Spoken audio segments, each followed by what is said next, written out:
الله صلى الله عليه وسلم انما الاعمال بالنيات وانما لكل امرئ ما نوى ومن كانت هجرته الى الله ورسوله فهجرته الى الله ورسوله ومن كانت هجرته لدنيا يصيبها أو امرأة ينكحها فهجرته إلى ما هاجر إليه. وقال رسول الله صلى الله عليه وسلم الكيس من دان نفسه وعمل لما بعد الموت والعاجز من عتبى نفسه هواها وتمنى على الله أو كما قال رسول الله صلى الله عليه وسلم. میرے محترم بھائیو اور بزرگوں، اس ساری کائنات کو بنانے والا ایک اللہ ہے۔ اللہ نے ساری کائنات کو اپنی قدرت سے بنایا، پیدا کیا ہے۔ جیسے خالق اللہ ہے ایسے مالک بھی اللہ ہے۔ اللہ پاک خالق ہونے میں سمد، وہ مالک ہونے میں سمد، وہ رازق ہونے میں سمد، کسی کا محتاج نہیں۔ جتنے جاندار دنیا میں موجود ہیں ان سب کو رزق ایک اللہ عطا فرما رہا ہے۔ جس کا جتنا رزق ہے اللہ اتنا اس کو پہنچاتا ہے، نہ اس میں کمی ہوتی ہے نہ اس میں زیادتی ہوتی ہے۔ ہوا کے پرندوں کا رازق بھی اللہ ہے، پانی کی مچھلیوں کا رازق بھی اللہ ہے، زمین و آسمان کے درمیان بسنے والے انسان اور جنات اور جتنی مخلوقات ہیں سب کا رازق ایک اللہ ہے۔ اور اس کا رزق اللہ نے لکھا ہوا ہے پہلے سے، کس کو کتنا ملے گا، اتنا ہی ملے گا، نہ اس سے کم ملے گا نہ اس سے زیادہ ملے گا۔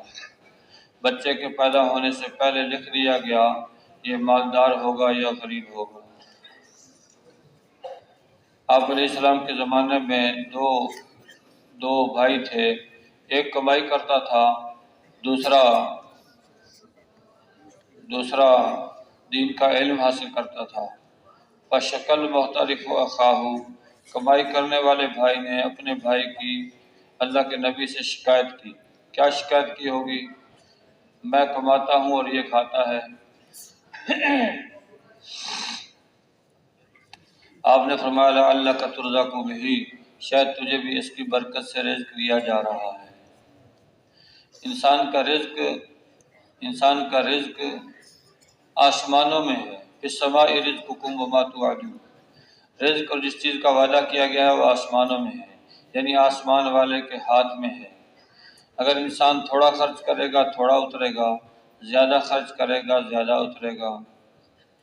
آسمانوں کا دروازہ، رزق کا دروازہ آسمانوں میں ہے، نہ وہ رات کو بند ہوتا ہے نہ وہ دن کو بند ہوتا ہے، وہ ہر وقت کھلا ہے، ہر وقت کھلا ہے۔ اور فرمایا تمہیں رزق دیا جاتا ہے تمہارے کمزوروں کی وجہ سے، تمہاری مدد کی جاتی ہے، تمہیں رزق دیا جاتا ہے تمہارے کمزوروں کی وجہ سے۔ اب گھر میں بوڑھا ہے یہ کمزور ہے، عورت کمزور ہے، بچہ کمزور ہے، بیمار کمزور ہے، یہ رزق کے اترنے کا ذریعہ ہے، اس کی برکت سے اللہ رزق اتارتے ہیں۔ جو اپنے بوڑھے والدین کی خدمت کرے گا اس کے رزق میں اللہ برکت عطا فرما دے گا۔ آپ علیہ السلام کے زمانے میں قبیلہ بنو اشعر یہ مدینے کی طرف آ رہے تھے، راستے میں کچھ توشہ ختم ہو گیا، مدینے پہنچ کے اپنے میں سے ایک آدمی کو بھیجا سید الانبیاء حضرت محمد صلی اللہ علیہ وسلم کی خدمت اقدس میں توشہ مانگنے کے لیے۔ وہ حاضر ہو گئے، آپ علیہ السلام کے پاس جب آئے تو آپ اپنے گھر میں قرآن پاک کی تلاوت کر رہے تھے اور یہ آیت پڑھ رہے تھے وَمَا مِن دَابَّةٍ فِي الْأَرْضِ إِلَّا عَلَى اللَّهِ رِزْقُهَا وَيَعْلَمُ مُسْتَقَرَّهَا وَمُسْتَوْدَعَهَا كُلٌّ فِي كِتَابٍ مُبِينٍ۔ جتنے چوپائے زمین پر چلتے ہیں ان کا رزق اللہ کے ذمے ہے۔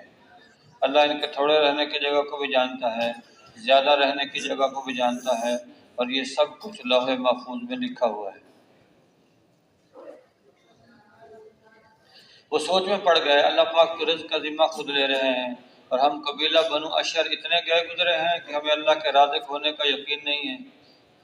تو آپ سے کوئی بات نہیں کی، واپس آ گئے، قبیلے والوں کو بتا دیا، انتظام ہو گیا۔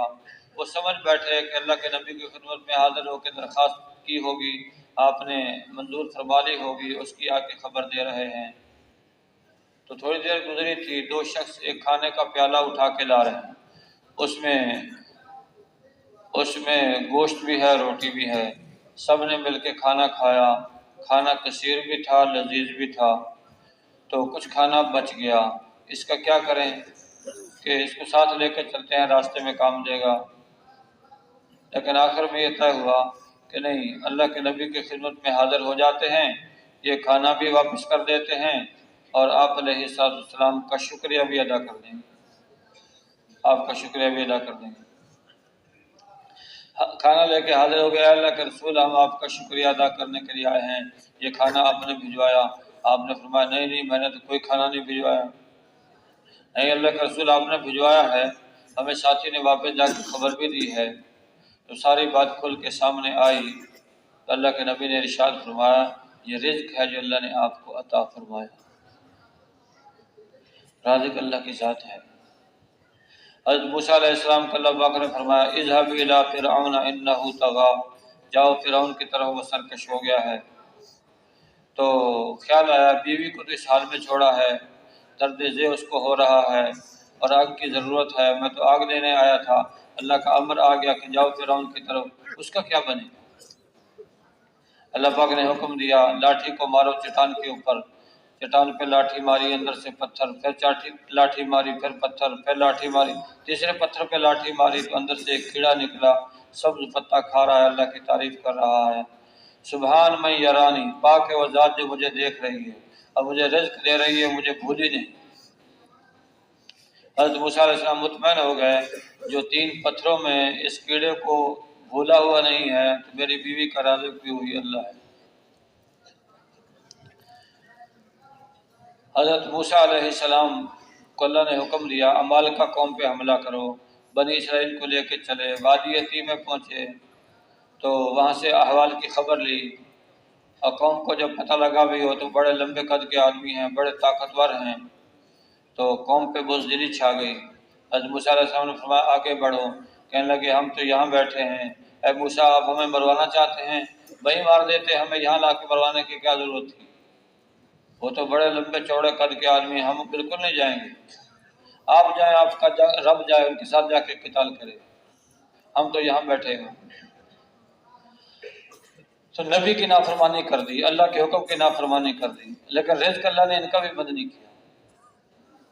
صبح سے شام تک چلتے تھے، ہم واپس جاتے، ہم آگے نہیں جاتے، صبح سے شام تک چلتے تھے، شام کو سوتے تھے، پھر صبح اٹھتے تو جہاں سے چلے ہوتے وہیں پہنچے ہوئے ہوتے تھے، پھر اگلے دن پھر چلتے، اس طرح کوئی 40 سال تک چلتے رہے، 40 سال،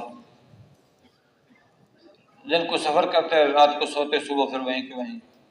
اللہ کا امر اور ارادہ، اللہ کا امر اور ارادہ اس سے سفر طے ہوتا ہے۔ اس دنیا میں وہ ہوگا جو اللہ چاہے گا، وہ نہیں ہوگا جو مخلوق چاہے گی۔ ساری دنیا کے بادشاہوں کے دل اللہ کے قبضے میں ہیں، وہ بادشاہوں کا بادشاہ ہے، وہ بادشاہوں کا بادشاہ ہے۔ انہوں نے کہا ہم واپس جائیں گے اور بچ جائیں گے، آگے جائیں گے، بارے جائیں گے، لیکن جب اللہ کا ارادہ نہیں تو کیسے جائیں گے واپس؟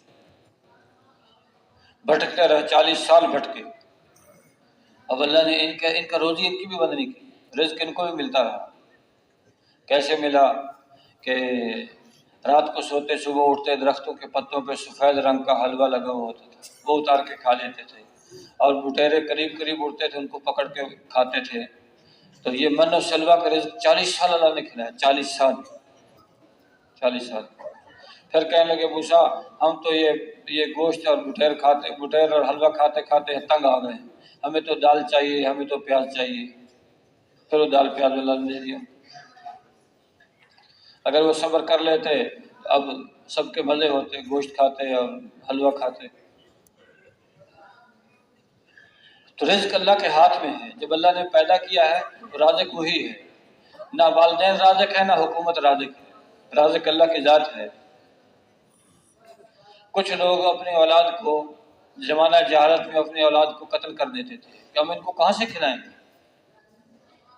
اللہ پاک نے فرمایا فقر کے ڈر سے اولاد کو قتل مت کرو، تمہارا رازق بھی میں ہوں اور ان کا رازق بھی میں ہوں، رزق میرے ہاتھ میں، اور ہر آدمی کا رزق اللہ نے لکھا ہوا ہے۔ اس کو اتنا ملے گا۔ اگر یہ صبر کرے گا تو حلال طریقے سے اس کو مل جائے گا، اور صبر نہیں کرے گا تو حرام طریقے سے لے لے گا۔ تو جتنا حرام طریقے سے لے لیا اتنا حلال رزق اللہ اس کا کم کر دے گا۔ چور ڈاکو کو بھی اپنے مقدر سے زیادہ نہیں ملتا۔ اگر یہ صبر کر لیتا اللہ حلال طریقے سے اس کو پہنچاتا، اس نے صبر نہیں کیا تو حرام کر کے لے گیا۔ رشوت لینا چھوڑ دے گا اگر یہ یقین دل میں آ جائے کہ رازق اللہ ہے، رازق اللہ ہے۔ ہر دکان، بازار میں دکان کے اوپر دکان ہوتی ہے، شام کو ایک دکاندار لاکھوں لے کے اٹھتا ہے، دوسرا ہزاروں لے کے اٹھتا ہے۔ ہر ایک کو اللہ اس کا مقدر پہنچا رہا ہے، ہر ایک کو اللہ اس کا مقدر پہنچا رہا ہے۔ اگر یہ یقین ہمارا اللہ کی ذات پہ قوی اور مضبوط ہو جائے تو پھر رزق کی لائن کے جتنے بھی گناہ ہیں وہ سارے بند ہو جائیں، سارے ختم ہو جائیں۔ اس لیے جیسے خالق اللہ ہے، مالک بھی اللہ ہے، تو رازق بھی اللہ ہے، رازق اللہ ہے۔ اسی رزق حاصل کر تو جیسا رزق انسان کے پیٹ میں جائے گا ویسے اعمال اندر سے باہر نکلیں گے۔ اگر حرام غذا اندر دے گا، جسم کو دے گا، تو پھر حرام اعمال، اس کی آنکھ سے حرام صادر ہوگا، کان حرام سنیں گے، زبان حرام بولے گی، کیونکہ اندر حرام گیا ہے۔ اور اگر حلال پاکیزہ رزق کسی نے کھلایا ہے اپنے آپ کو تو پھر اندر سے نکلنے والے اعمال درست ہوں گے، اعمال درست ہوں گے۔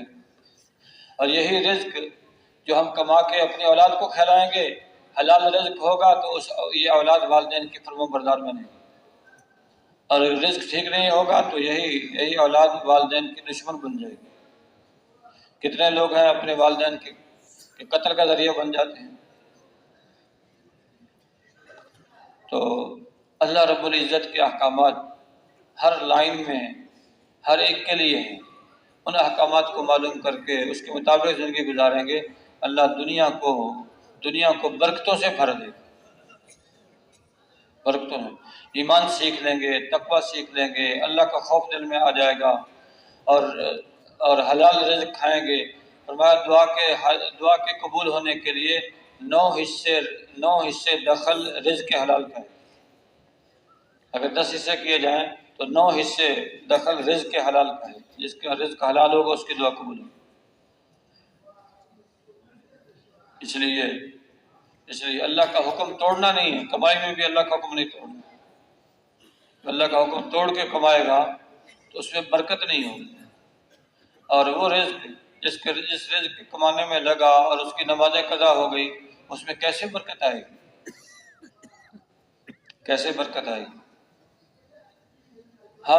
نہ ہم عبد الدینار ہیں نہ عبد الدرہم ہیں، اللہ کے بندے ہیں، اس لیے اللہ کو دیکھیں گے، اللہ کو دیکھیں گے۔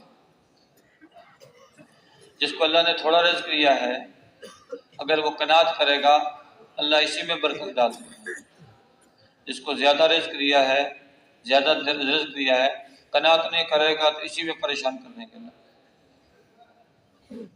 اس لیے اللہ کی عطا پہ راضی رہنا چاہیے، اللہ کی عطا پہ راضی رہنا چاہیے۔ وہ اللہ دلوں کے بھیدوں کو جانتا ہے، وہ اللہ ہر ایک کے مقدر کو جانتا ہے، اس نے پہلے سے لکھا ہوا ہے، بندے کے پیدا ہونے سے پہلے لکھا ہوا ہے۔ 4 چیزیں لکھی ہیں، مالدار ہوگا، غریب ہوگا، خوش بخت ہوگا، بدبخت ہوگا، اب یہ ہو کے رہے گا۔ تقدیر کی 2 قسمیں ہیں، ایک تقدیر وہ ہے جو ٹل جاتی ہے، دوسری تقدیر وہ جو ٹلتی نہیں۔ تقدیر مبرم اور تقدیر معلق۔ تقدیر مبرم وہ پکی ہے، وہ نہیں ٹلے گی۔ تقدیر معلق وہ اگر نیک کام کرے گا، دعا مانگے گا، ٹل جائے گا۔ اس لیے دونوں تقدیروں کا لکھنے والا اللہ ہے، انہوں نے پہلے سے لکھ دی ہے، لوح محفوظ میں لکھا ہوا ہے، ہر ایک کا مقدر لکھا ہوا، ہر ایک کے احوال لکھے ہوئے۔ اس لیے دنیا میں آ کے اللہ کے حکم کو پورا کرنا ہے۔ اللہ کے حکم کو کیسے پورا کرنا ہے؟ جیسے نبیوں نے آ کے بتایا، نبیوں نے آ کے بتایا یہ کھانا ہے، یہ نہیں کھانا، اس کو دیکھنا ہے، اس کو نہیں دیکھنا، ہر عمل کے بارے میں بتلا دیا ہے، پوری رہبری کی ہے۔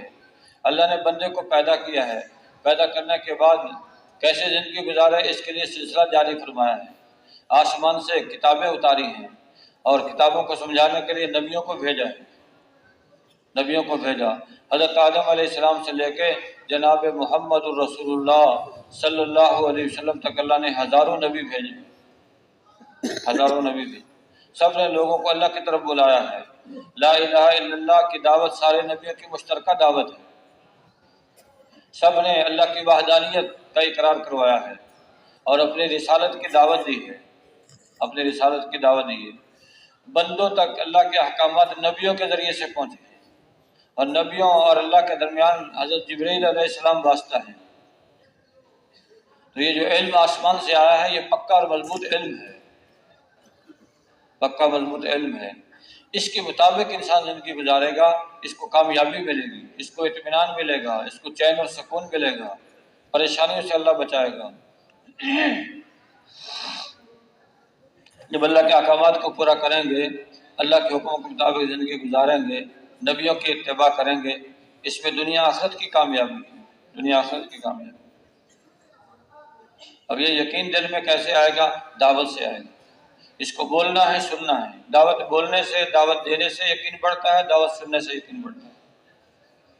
اس لیے اسی نگاہ سے دیکھنا ہے، اسی نگاہ سے دیکھنا ہے۔ یہ ساری مخلوق اللہ کی مخلوق ہے۔ انڈے کے اندر جو چوزا ہے اس کا رازق بھی اللہ ہے، ماں کے پیٹ میں جو بچہ ہے اس کو بھی اللہ رزق دے رہا ہے۔ اور جب بچہ دنیا میں آ جاتا ہے، جب تک وہ دنیا میں نہیں آیا اس کی روزی کا کوئی انتظام دنیا میں نہیں ہے۔ جو ہی دنیا میں آیا اللہ نے ماں کی چھاتی میں دو چشمے اس کے رزق کے جاری کر دیے۔ یہ بچہ دودھ پیتا ہے اور دودھ کی برکت سے اس کا جسم نشو و نما پاتا ہے، اس کی ہڈیاں مضبوط ہوتی ہیں، اس کے جسم پہ گوشت بنتا ہے، اس کے کالے بال اگتے ہیں، آنکھوں کو قوت ملتی ہے، کانوں کو قوت ملتی ہے، ہاتھ مضبوط ہوتے ہیں۔ یہی دودھ اس کی ساری غذا کا کام دیتا ہے۔ پھر بچہ بڑا ہو جاتا ہے۔ جب بچہ بڑا ہو گیا، اب ماں کی چھاتی کا دودھ خشک ہو گیا، پھر اللہ نے اس کے لیے سینکڑوں ہزاروں چیزیں رکھ دی۔ کہیں نرم پھل کھاتا ہے، کہیں نرم غذائیں کھاتا ہے۔ والدین کے دل میں اللہ نے محبت ڈال دی۔ اس محبت کی وجہ سے بچوں کی تربیت ہے۔ اگر یہ محبت نہ ہوتی تو یہ بچے کبھی بھی نہ پل سکتے۔ تو والدین کو تو اپنے اولاد سے محبت تھوڑی ہے، اللہ کو اپنے بندوں سے محبت زیادہ ہے، اپنے بندوں سے محبت زیادہ ہے۔ ایک دفعہ آپ علیہ السلام نے ایک عورت کو دیکھا جو قیدی عورت تھی، اس کا بچہ گم ہو گیا، وہ اس کو تلاش کرنے لگی، تو باولوں کی طرح تلاش کر رہی تھی، بچہ مل نہیں رہا تھا۔ ہوتے ہوتے اس کا بچہ مل گیا، اس کو گود میں لیا، سینے سے لگایا، اس کے منہ میں دودھ دیا۔ اللہ کے نبی نے پوچھا صحابہ سے، کیا خیال ہے یہ عورت اس بچے کو آگ میں ڈال دے گی؟ اللہ کے رسول کیسے ڈالے گی؟ اتنی مشکل سے تو بچہ ملا ہے، اور جب بچہ نہیں مل رہا تو اس کا کیا حال تھا؟ یہ بالکل نہیں ڈالے گی۔ اللہ کے نبی نے ارشاد فرمایا، جتنی اس عورت کو بچے سے محبت ہے اس سے زیادہ اللہ کو اپنے بندوں سے محبت ہے۔ اللہ آگ میں کیسے ڈال دے گا؟ اللہ کسی کو آگ میں نہیں ڈالے گا، بندہ اپنے کرتوتوں کی وجہ سے آگ میں جائے گا۔ اب اللہ کے کتنے احسانات ہیں، کیسے تو اللہ نے اس کی تربیت کرائی اور پھر اس کی غذا کا انتظام کیا، اور جو بڑا ہوتا چلا گیا والدین کی شفقت اس پر بڑھتی چلی گئی، اور حتیٰ کہ بچپن سے لڑکپن سے پھر جوان ہو گیا۔ جب جوانی میں آیا اب یہ اللہ سے گمراہ ہو گیا، کہتا میں کماؤں گا نہیں تو کھاؤں گا کہاں سے؟ جس اللہ نے بچپن میں پالا ہے جوانی کا رازق بھی وہی ہے۔ پھر اللہ اس کو بوڑھا کر دیتا ہے، بوڑھا ہو گیا، کمزور ہو گیا تو لاٹھی کے سہارے سے چلنے لگا، اور زیادہ کمزور ہو گیا تو پھر سفر کرنا بند ہو گیا، پھر اللہ نے چارپائی پہ لٹا دیا، پھر صاحب فراش ہونے کے بعد اب بیت الخلاء بھی دو آدمی پکڑ کے لے جاتے ہیں۔ اب اس کا وہ دعویٰ کہاں گیا؟ کماؤں گا نہیں تو کھاؤں گا کہاں سے؟ اب اس بوڑھے کو کون پال رہا ہے؟ اللہ پال رہا ہے۔ اب اللہ نے اولاد کے دل میں اس کی محبت ڈالی ہے۔ یہ والدین، ان کی اولاد ان پر خرچ کرتی ہے، ان کی خدمت کرتی ہے۔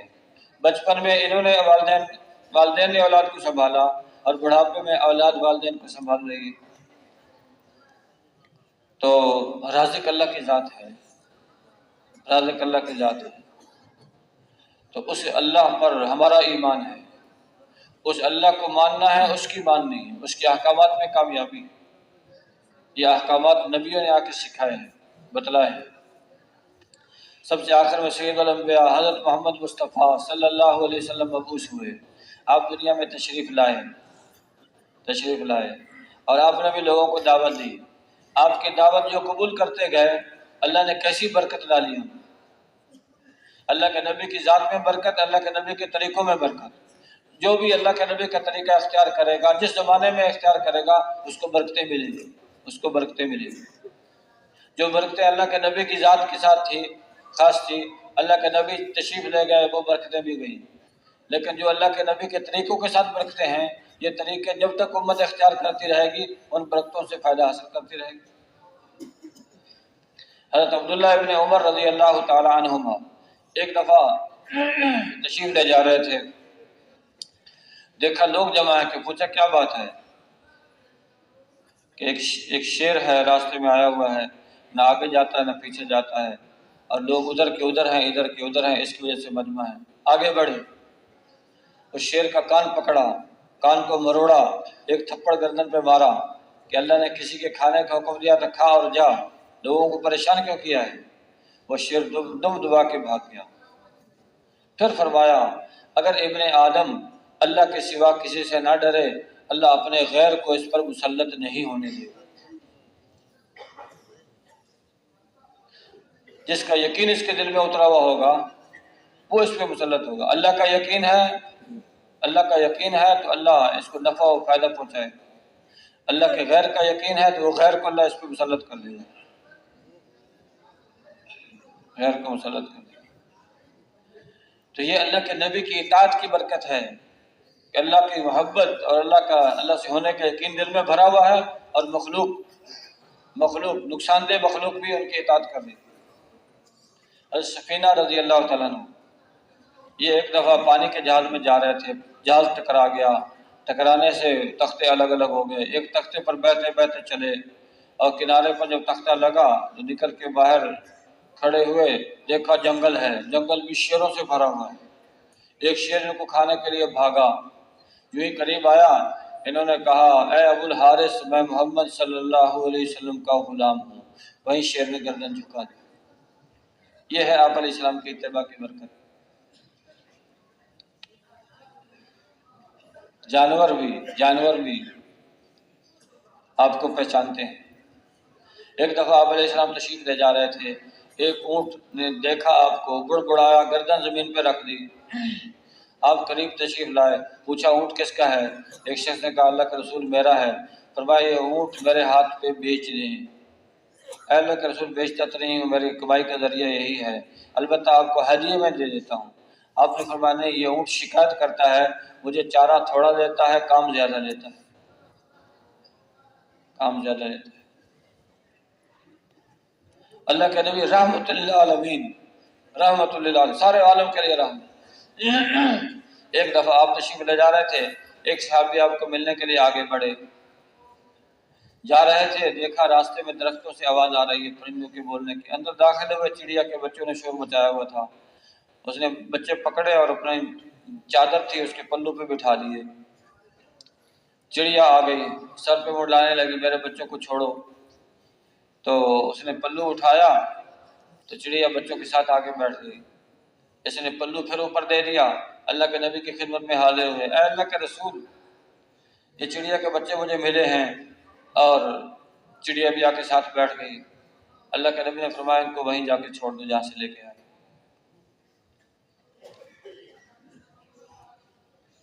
فرمایا ان کو چھوڑ دو، انہوں نے پلو اٹھایا، چڑیا اڑی اور قریب ہی بیٹھ گئی، دور نہیں گئی۔ اللہ کے نبی نے ارشاد فرمایا اس چڑیا نے اپنے بچوں کی خاطر اپنی آزادی کو قربان کر دیا۔ پھر ارشاد فرمایا وہیں جا کے چھوڑا دیا۔ پرندوں کو تکلیف دینا بھی اللہ کے نبی کو گوارا نہ تھا، رحمت للعالمین۔ تو جو بھی اللہ کے نبی کا اتباع کرے گا اس کی طرف بھی اللہ کی رحمت متوجہ ہو جائے گی، اللہ کی رحمت متوجہ ہو۔ حضرت بلال رضی اللہ تعالیٰ عنہ اللہ کے نبی کا اتباع کیا، تھوڑی سی تکلیفیں آئیں لیکن اللہ نے کیسی عزت دی 1400 سال گزرنے کے بعد بھی ہم کہتے ہیں حضرت بلال رضی اللہ تعالی عنہ، حضرت سلمان فارسی رضی اللہ فارس سے چلے ہیں، کتنی جگہ بکے ہیں، بکتے بکاتے مدینے پہنچ گئے، اللہ کے نبی کے ہاتھ میں ہاتھ دیا، اسلام قبول کیا، تو غلام تھے، اللہ کے نبی نے فرمایا تم اپنے آقا سے جا کے بات کرو، وہ تمہیں آزاد کر دے۔ انہوں نے آقا سے بات کی کہ تم بدلے کی دعوت لے لو اور مجھے آزاد کر دو۔ بدلے کی دعوت کا مطلب یہ ہے کہ غلام آقا سے کہتا ہے کہ جتنے پیسے تم لینا چاہتے ہو لے لو، میں تمہیں کما کے لا کے دے دیتا ہوں، مجھے آزاد کر دو۔ اس کو کہتے ہیں بدلے کی دعوت، کہ تم بدلے کی دعوت لے لو اور مجھے آزاد کر دو۔ اس نے کہا 300 درخت کھجوروں کے، ان کو ابھی گٹھلی بو، جب بڑے ہو جائے پھل لگ جائے تو پھر تم آزاد، اور اتنا سونا لا کے مجھے دو، پھر آزاد۔ 2 شرطیں لگائی، سونا اور کھجوریں۔ تو حضرت سلمان فارسی رضی اللہ عنہ اللہ کے نبی کی خدمت میں حاضر ہوئے، اے اللہ کے رسول، اس نے تو ایسی شرطیں لگائی ہیں، میری عمر بیت جائے گی، میں آزادی نہیں ملے گی، کیونکہ کھجور کا درخت پھر پہلے اگے گا، پھر بڑا ہوگا، پھر اور بڑا، پھر پھل دے گا، اتنا تو لمبا عرصہ، کئی سال لگیں گے اس میں۔ اور کہا کہ اتنا سونا لا کے دو۔ حضور میں سونا کہاں سے لاؤں؟ آپ کے پاس کہیں سے سونا آیا ہوا تھا، آپ نے فرمایا یہ سونا لے جاؤ، جا کے تلوا دو۔ وہ تلوایا، دیکھا حضور یہ تو تھوڑا سا ہے، اس نے تو بہت سونا مانگا ہے۔ فرمایا جاؤ تو صحیح، تلواؤ تو صحیح اس کو۔ تلوایا، جتنا اس نے مانگا تھا اتنا نکلا، سونا دے دیا۔ پھر فرمایا جاؤ کھجوروں کے گڑھے کھودو، 300 درختوں کے گڑھے کھودے۔ تو صحابہ سے پوچھا آپ کے پاس کھجوریں ہیں؟ کہ ہیں۔ ان کی گٹھلیاں لی اور ہر گڑھے میں اللہ کے نبی نے اپنے ہاتھ سے گٹھلی بو دی۔ فرمایا اب اس کی خدمت کرو۔ وہ پانی لگاتے رہے، اس کو خدمت کرتے رہے۔ 1 سال میں وہ کھجور اگ بھی گئی، بڑی بھی ہو گئی، اس نے پھل بھی دے دیا۔ حضرت سلمان فارسی رضی اللہ تعالیٰ عنہ آزاد ہو گئے، رحمت للعالمین، رحمت للعالمین۔ ایک دفعہ آپ علیہ السلام تشریف لے جا رہے تھے، ایک آدمی راستے میں ملا، کہاں جا رہے ہو؟ کہ گھر، کہ خیر کی بات لیتے جاؤ۔ کہ کیا ہے خیر کی بات؟ دعوت دی، اللہ کو اللہ مانو، مجھے اللہ کا رسول مانو، کہ آپ کا کوئی گواہ ہے اس پر؟ فرمایا ہاں ہے گواہ۔ ایک درخت تھا وادی کے کنارے میں، اس کو اشارہ کیا، وہ درخت زمین چیرتا ہوا قریب آ گیا اور آ کے اللہ کے نبی کی رسالت کی گواہی دی، تو یہ شخص مسلمان ہو گیا۔ کہا اللہ کا رسول میں اپنے قبیلے میں جا رہا ہوں، اگر انہوں نے میری بات مان لی ان کو بھی لے کے آ جاؤں گا، ورنہ میں خود آپ کی خدمت میں حاضر ہو جاؤں گا۔ یہ ہے رحمت للعالمین، اللہ کے نبی رحمت ہیں، ہر ایک کے لیے رحمت، انسانوں کے لیے رحمت، جانوروں کے لیے رحمت۔ یہ رحمت اللہ کے نبی کے طریقوں کے ساتھ خاص ہے۔ جو آج بھی اللہ کے نبی کا اتباع کرے گا، اللہ کی طرف سے رحمتیں اور برکتیں آئیں گی۔ لو ان اہل القرى آمنوا واتقوا لفتحنا علیہم برکات من السماء والارض، اگر بستیوں کے لوگ ایمان اور تقوی سیکھ لیتے، ہم ان کے اوپر آسمان زمین کی برکتیں کھول دیتے۔ ایمان پر، تقوی پر، ایمان اللہ پر ایمان، اللہ کے رسول پر ایمان، تقوی، خوف خدا دل میں پیدا کر لیں، کسی پہ ظلم زیادتی نہ کریں۔ ایمان اور تقوی پر اللہ برکتوں کے دروازے کھول دے گا، آسمان سے برکتیں نکلیں گی، آسمان سے برکتیں اتریں گی، زمین سے برکتیں نکلیں گی۔ یہ ہے اللہ کے نبی کا اتباع، ہر حال میں کرنا۔ اور آپ علیہ السلام نے کبھی اپنی ذات کے لیے کسی سے بدلہ نہیں لیا۔ تکلیفیں دی مکے والوں نے، بہت تکلیفیں دی، لیکن اپنی ذات کے لیے کبھی بدلہ نہیں لیا۔ ایک دفعہ آپ ایک درخت کے نیچے آرام فرما رہے تھے، ایک مشرک آیا اور تلوار آپ کی درخت پہ لٹکی اتار لی اور تلوار سونت کے کہنے لگا آپ کو میرے ہاتھ سے کون بچائے گا؟ میں یمنعک منی، آپ کو میرے ہاتھ سے کون بچائے گا؟ تو ہاتھ جوڑ دی کہ کن خیر آخذ، آپ اچھے تلوار پکڑنے والے بن جائیں۔ محمد صلی اللہ علیہ وسلم فرمایا آپ کہنے لگا آپ کو میرے ہاتھ سے کون بچائے گا؟ آپ نے فرمایا اللہ۔ اس کے ہاتھ سے تلوار کی، اللہ کے نبی نے اٹھائی، کہ اب آپ بتائیں، آپ کو میرے ہاتھ سے کون بچائے کہ آپ اچھے تلوار پکڑنے والے بن؟ اللہ کے نبی نے معاف کر دیا، جاؤ۔ یہ اخلاق ہے اللہ کے نبی، اس سے دین پھیلا ہے دنیا میں، اس سے دین دنیا میں پھیلا ہے، معاف کر دیا۔ ایک یہودی عورت نے گوشت بھون کے اس میں زہر ملایا اور اللہ کے نبی کو خدمت میں پیش کر دیا کہ آپ کا ہدیہ ہے آپ کے لیے۔ آپ نے ایک دستی اٹھائی، منہ کے قریب کی، منہ میں رکھی تو وہ گوشت بول پڑا، میرے میں زہر ملا ہوا ہے، کھائیں نہیں۔ صحابہ کو بھی دعوت دی لگن میں، کچھ صحابہ نے بھی کھایا، تو اس یہودیہ کو بلایا، تم نے یہ کیا کیا ہے؟ تم نے اس میں زہر ملایا ہے؟ اس نے کہا اللہ کے رسول آپ کو کس نے بتایا؟ کسی گوشت نے بتایا۔ پھر پوچھا کس بات نے تجھے آمادہ کیا ایسا کرنے پر؟ صاف صاف بتا دیا اس نے کہا میں نے سوچا کہ اگر آپ اللہ کے نبی ہیں تو آپ کو کوئی نقصان نہیں ہوگا، اور اگر اللہ کے نبی نہیں ہے، نعوذ باللہ، آپ جھوٹے ہیں تو آپ سے ہماری جان چھوٹ جائے گی۔ آپ نے اپنی ذات کے لیے بدلے نہیں دیے، چھوڑ دی۔ لیکن پھر ایک صحابی کا اس گوشت کھانے کی وجہ سے انتقال ہو گیا، اس کے بدلے میں قصاصاً اس عورت کو قتل کیا گیا۔ یہ ہے اللہ کے نبی کے اخلاق، اور یہ ہے اللہ کے نبی کی تعلیم۔ آج بھی اگر امت حضرت محمد صلی اللہ علیہ وسلم کی تعلیم پر آ جائے گی تو پریشانیوں سے بچ جائے گی، پریشانیوں سے، محبتیں پیدا ہو جائیں، محبتیں۔ جیسے آپ علیہ السلام کے زمانے میں ایک لڑائی شروع ہوئی زمانہ جہالت میں، تو جو مرتا تھا، لڑتا تھا، مرتا تھا، تو مرتے ہوئے وصیت کر کے جاتا تھا میرا بدلہ لینا ہے۔ ان کی اولاد کی لڑکی تھی آگے، وہ اپنی اولاد کو وصیت۔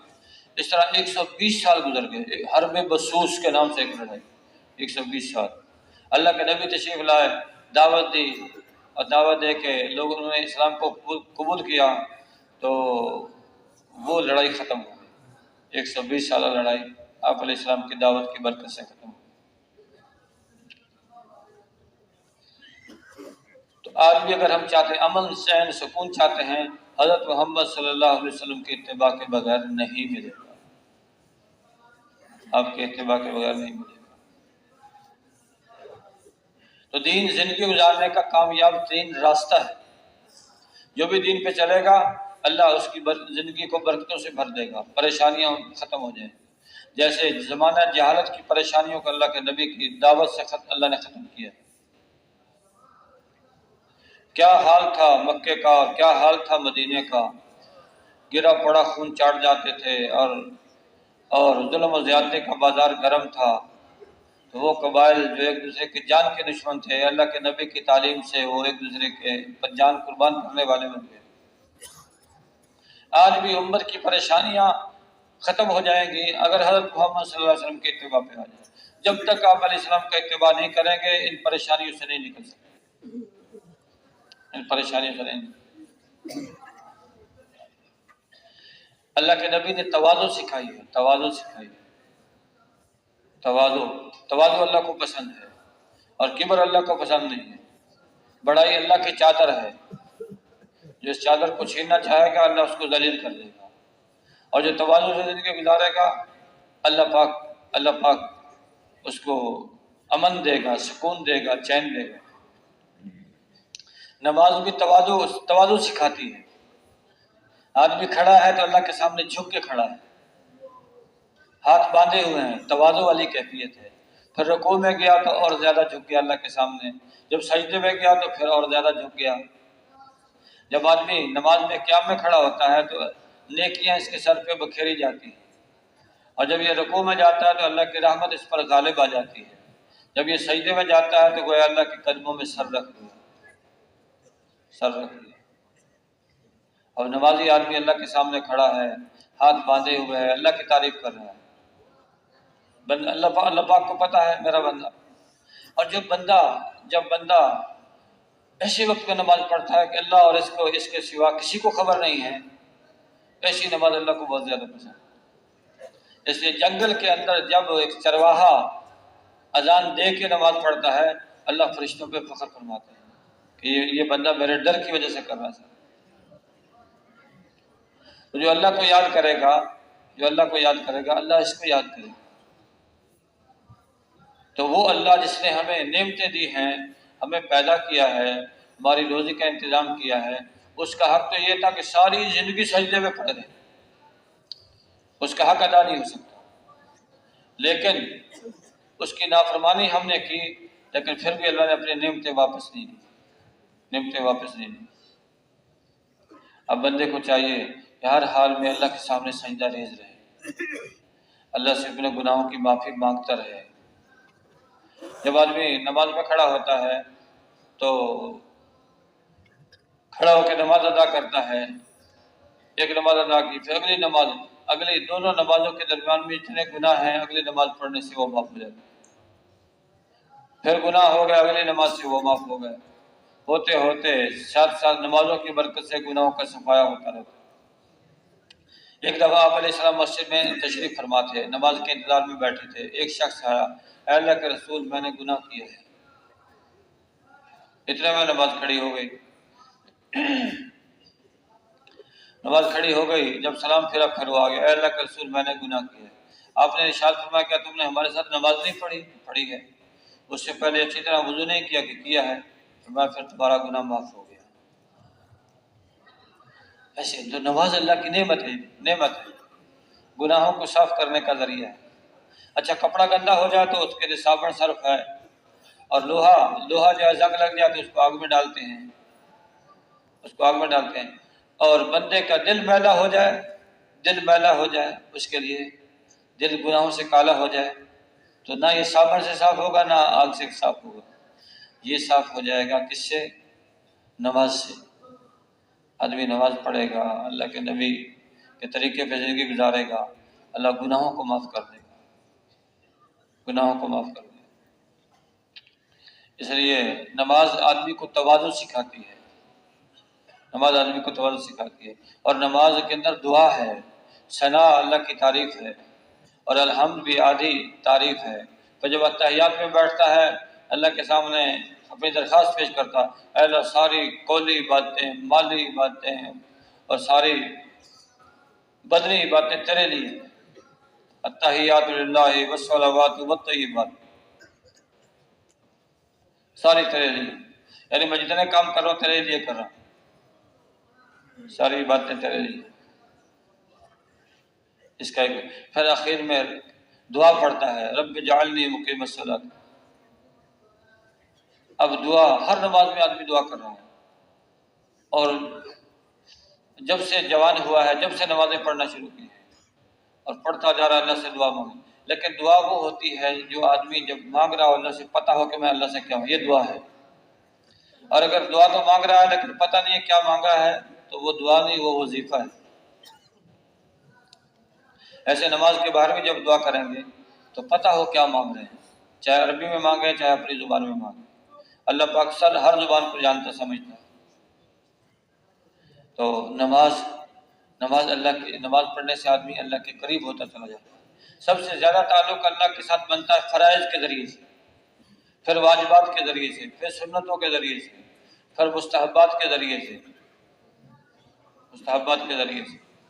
اس لیے جو فرائض کا زیادہ اہتمام کرے گا اللہ کا بہت زیادہ قرب حاصل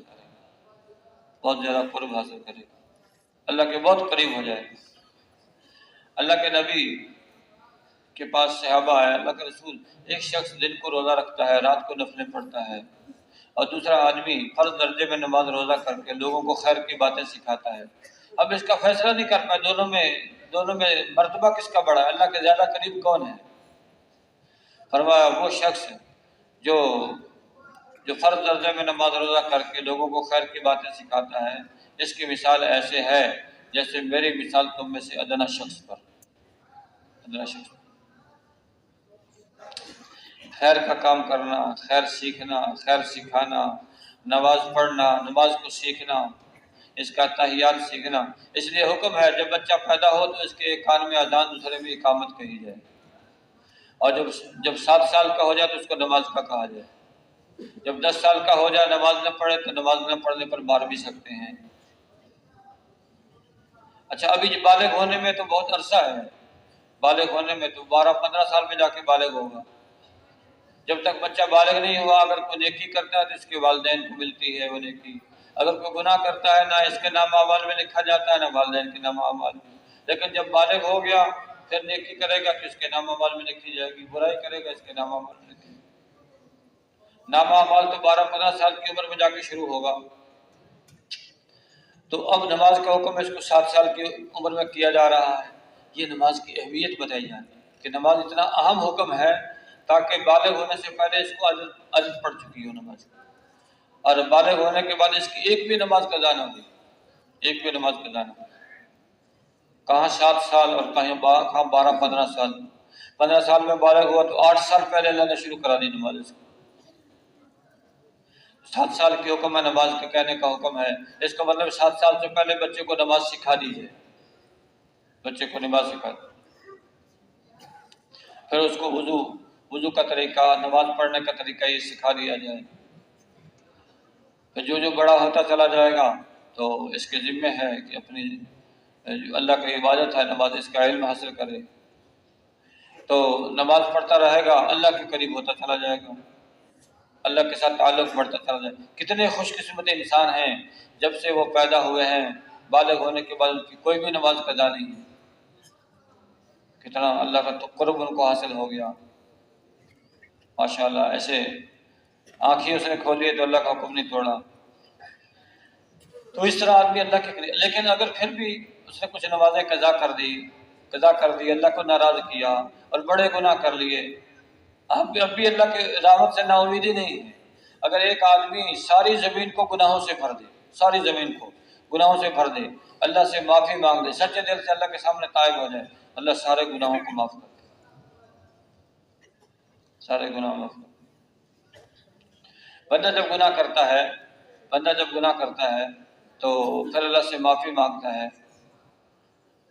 اللہ خوش ہوتے ہیں کہ یہ بندہ مجھے معاف کرنے والا سمجھتا ہے، اس لیے میرے سے معافی مانگ رہا ہے، اللہ کو خوشی ہوتی ہے۔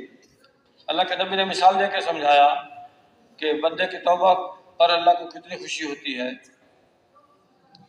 فرمایا جیسے ایک آدمی نے جنگل میں جانے کا ارادہ کیا، اونٹنی پر خورد و نوش کا سامان رکھا، جنگل میں پہنچا، اللہ کا کرنا ایسا ہوا اونٹنی اس کی گم ہو گئی، بہت تلاش کی نہیں ملی، اب جنگل ہے، کھانے پینے کی کوئی چیز نہیں، زندگی بچنے کا کوئی سامان نہیں، اب موت کا یقین ہو گیا، مرنے کے لیے ایک درخت کے نیچے لیٹ گیا، آنکھیں بند کر لیں، تھوڑی دیر کے بعد آنکھیں کھول کے دیکھتا، کیا دیکھتا ہے؟ اونٹنی ماں اپنے ساز و سامان کے سامنے کھڑی ہے، جان میں جان آ گئی، خوش ہو گیا، کہنا یہ چاہتا تھا اے اللہ تو رب ہے، تو میرا رب ہے، میں تیرا بندہ ہوں، خوشی کی زیادتی کی وجہ سے الٹا کہہ گیا، اے اللہ میں تیرا رب ہوں، تو میرا بندہ ہے۔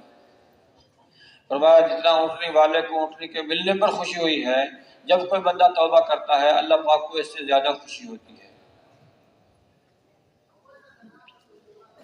ایک بدو طواف کر رہا تھا، کہہ رہا تھا یا ربی ان لم تغفر فاغفر، اے اللہ اگر نہیں بخشنا پھر بھی بخش دے، ان لم تغفر فاغفر، نہیں بخشنا پھر بھی بخش دے۔ حجاج ابن یوسف، یہ امت کا ظالم، اظلم الامہ، تو جب مرنے کا وقت قریب آیا تو کہنے لگا اللہ بخش دے کیونکہ لوگ کہتے ہیں اللہ اس کو نہیں بخشے گا، اے اللہ بخش دے کیونکہ لوگ کہتے ہیں اللہ اس کو نہیں بخشے گا۔ تو اللہ سے معافی مانگنا اللہ کو پسند ہے، معافی مانگنا اللہ کو پسند ہے۔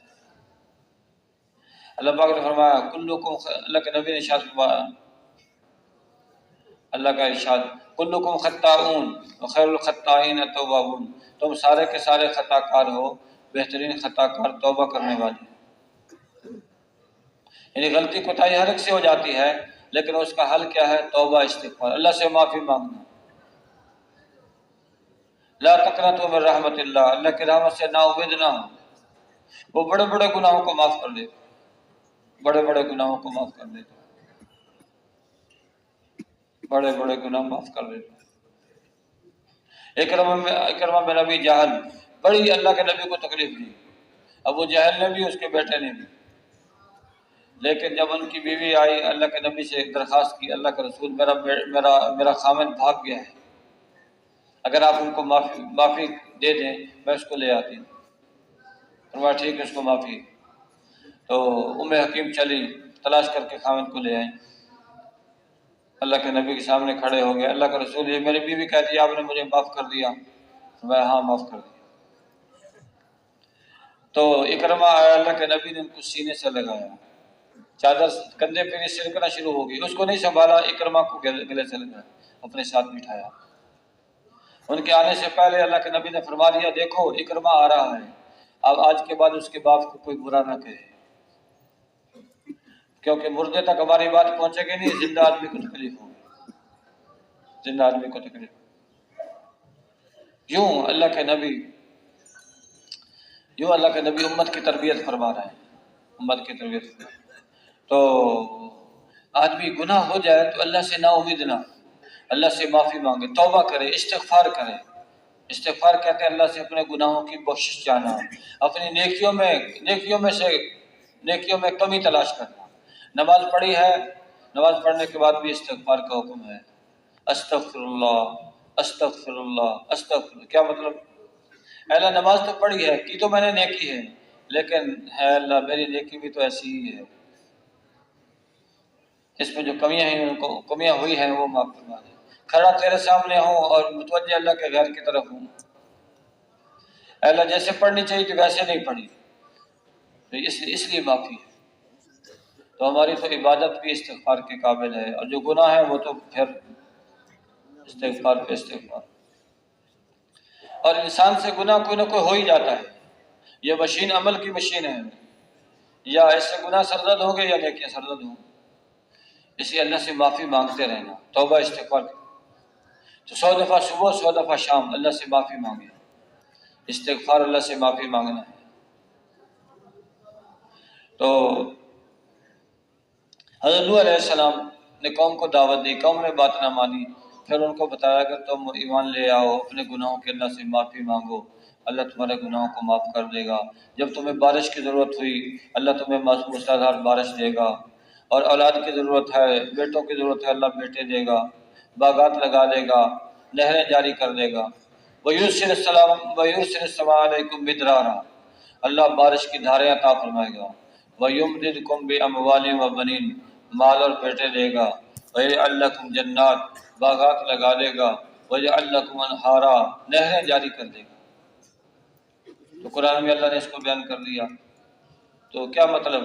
یہ صرف حضرت علیہ السلام کی قوم کے لیے نہیں ہے، یہ امت محمدیہ کے لیے بھی ہے کہ اگر یہ توبہ استغفار کریں گے تو اللہ جب بارش کی ضرورت ہوگی تو بارش کی دھاریں موسلادھار بارش برسائے گا، اور جس کے پاس بیٹیاں ہی بیٹیاں، بیٹا کوئی نہیں، استغفار کی کثرت کرے گا اللہ بیٹے بھی عطا فرما دے گا۔ غریب ہے، مشکل سے تنگی ترشی کے ساتھ گزارا ہو رہا ہے، استغفار کرے گا اللہ مال دے دے گا۔ یمددکم باموال وبنین، مال اور بیٹا دے گا، باغات لگا دے گا، نہریں جاری کر دے گا۔ یہ ہے آدمی جب گناہ کرتا ہے پھر معافی مانگتا ہے، اللہ یوں معاف فرماتا ہے۔ قرآن میں ایک واقعہ لکھا ہے کہ ایک شخص تھا، اس کے 3 بیٹے تھے، اور اس کا ایک باغ تھا، اور باغ کے اندر کوئی زمین تھی جس میں زراعت ہوتی تھی۔ تو جب بھی یہ باغ کا پھل توڑتا غریبوں کو دیتا، غریب آتے اور ان کو بھی دیتا، اپنے گھر بھی لے جاتا۔ کچھ فصل تھی، فصل جب پک جاتی، جو فصل درانتے سے باہر رہ جاتی وہ فقراء کے لیے چھوڑ دیتا، جب کھلیان اٹھاتا فقراء کو دیتا، فقراء بھی خوش، یہ بھی بڑا برکت اس کے مال میں۔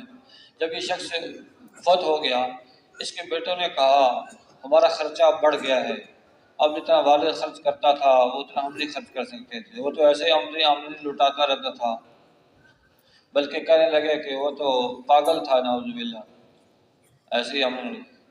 یہ قیامت کی نشانیوں میں سے چھوٹے بڑوں کے بارے میں باتیں کریں، چھوٹوں کو چاہیے بڑوں کا ادب احترام کریں۔ جب چھوٹے بڑوں کی گستاخی کرنے لگیں گے تو یہ قیامت کے قریب ہونے کا زمانہ ہے۔ انہوں نے بھی کہا ہمارا باپ تو ایسے ہی تھا، اب ہم اتنا مال نہیں خرچ کر سکتے۔ اب ترکیبیں سوچنے لگے باغ کا پھل تو پک گیا ہے، اب توڑ کے لائیں تو کیسے لائیں؟ ایسے چپکے سے توڑ کے لائیں، کسی فقیر کو پتہ نہ لگے۔ ان میں سے ایک بھائی نے کہا بھی، جو درمیانے درجے کا، جو درمیانہ بھائی تھا، کہ تم فقراء کو محروم کرنا چاہتے ہو، ایسا نہ ہو کہ اللہ تمہیں ہی محروم کر دے۔ لیکن ان کو اپنے منصوبے پر ایسا یقین تھا، نہیں ایسا کریں گے ایسا کریں گے، اور انشاءاللہ بھی نہیں کہا، انشاءاللہ بھی نہیں۔ تو خیر یہ طے پایا کہ صبح صبح جب لوگ سو رہے ہوں گے، اس وقت چپکے جائیں گے، سارا پھل توڑ کے گھر لے آئیں، کسی کو کچھ نہیں دیں گے۔ اب صبح اٹھے باتیں کرتے ہوئے جا رہے چپکے کہ ہماری آواز سے کسی کی آنکھ نہ کھل جائے اور فقیر ہمارے پیچھے نہ آ جائے۔ تو وہاں گئے اور وہاں جا کے دیکھا تو وہاں تو باغ ہی نہیں ہے۔ کہنے لگے راستہ بھول گئے ہیں۔ پھر جب غور سے دیکھا تو پتہ لگا کہ نہیں، راستہ تو نہیں بھولے، جگہ تو وہی ہے، تو کوئی آگ آئی ہے، باغ کو جلا کے راکھ کر کے چلی گئی۔ اور جب نقصان ہو گیا پھر ایک دوسرے پہ ڈالنے لگے۔ وہ بھائی کہنے لگا، تمہیں میں نہیں کہتا تم لوگوں کو محروم کرنا چاہتے ہو تو اللہ تمہیں نہ محروم کر دے۔ پھر ان کی بات سن، ہاں بھائی بالکل آپ ٹھیک کہتے تھے، باقی ہمارے سے غلطی ہو گئی۔ اب یہ نادم ہوئے، پشیمان ہوئے۔ ندامت اللہ کو پسند ہے، اللہ سے معافی مانگی کہ یا اللہ واقعی ہم غلطی پر تھے۔